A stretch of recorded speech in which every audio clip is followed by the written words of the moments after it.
Waterdrop here, your friendly mascot who makes learning science relatable by using water to explain science topics in an easy, understandable way.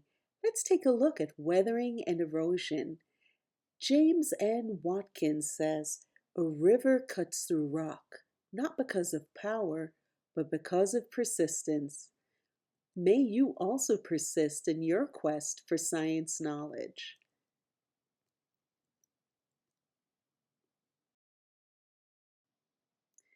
You may be asking yourself some days, what's the difference between weathering and erosion? And does the weather have anything to do with either one? In this video, we will answer the following questions. What is weathering? What is erosion? And how can water drop help to distinguish between weathering and erosion? So what do you know about weathering and erosion?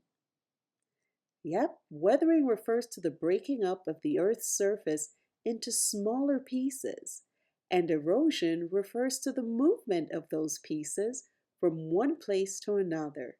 The processes are similar, but they're not the same.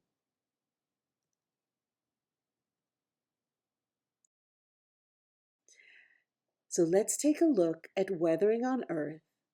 Weathering can be caused by physical or mechanical activity, such as temperature changes, heating and cooling, abrasion, collision of rock pieces, water, wind, even biological organisms such as plants and animals that disturb soil and rocks.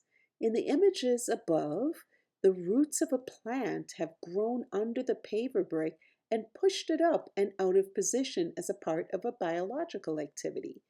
The rushing water from a rapidly flowing river smooths the rocks in a waterfall, and the jagged layering of rocks is a result of the different water levels of the flowing river over the years. And here, this manhole cover has cracks right beside it, and that's from the temperature changes and the weather.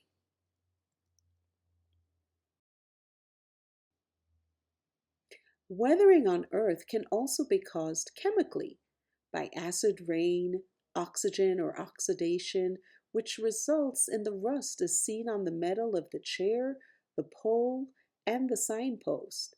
Chemical changes will be discussed in more detail in upcoming videos on physical science and chemistry. So what about erosion? Yep, I also play a part in a lot of erosion. That's me, your water drop.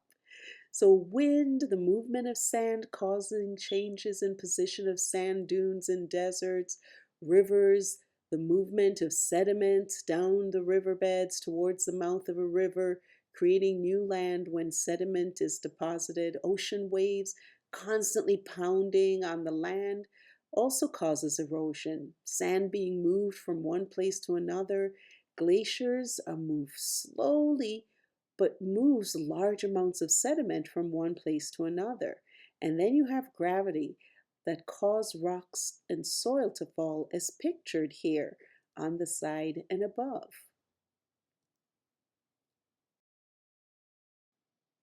Now it's your turn. Let's take a moment to record in your water drop journal what are some effects of weathering where you live? How has erosion affected where you live? Include photos and drawings and examples, and don't forget to also put how water fits into weathering and erosion.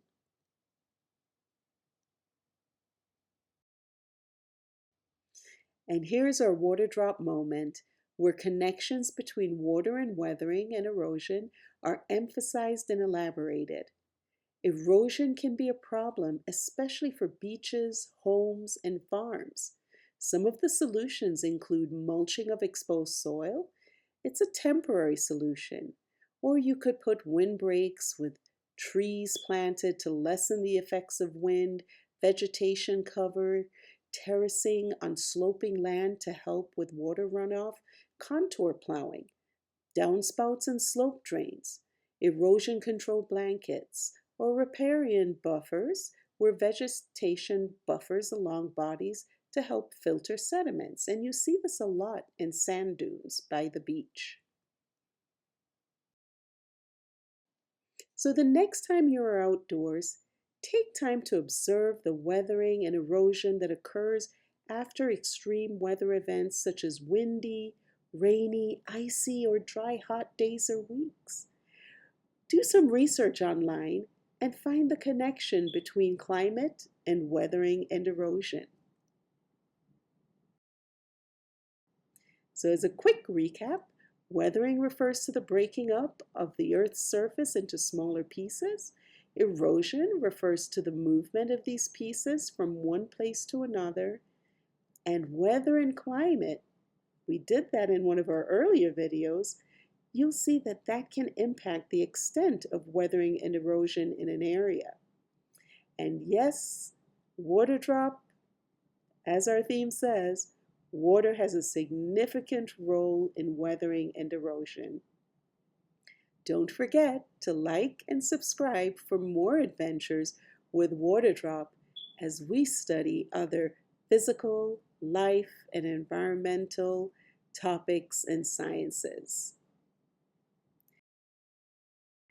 Don't forget to take action, because the best way to remember something is to put that knowledge into action. Send us your photos or drawings of weathering and erosion in your area for consideration to be featured in an upcoming video. Here's our email, getsciencewithwaterdrop@gmail.com. Always remember to like and subscribe to our Get Science with Waterdrop channel.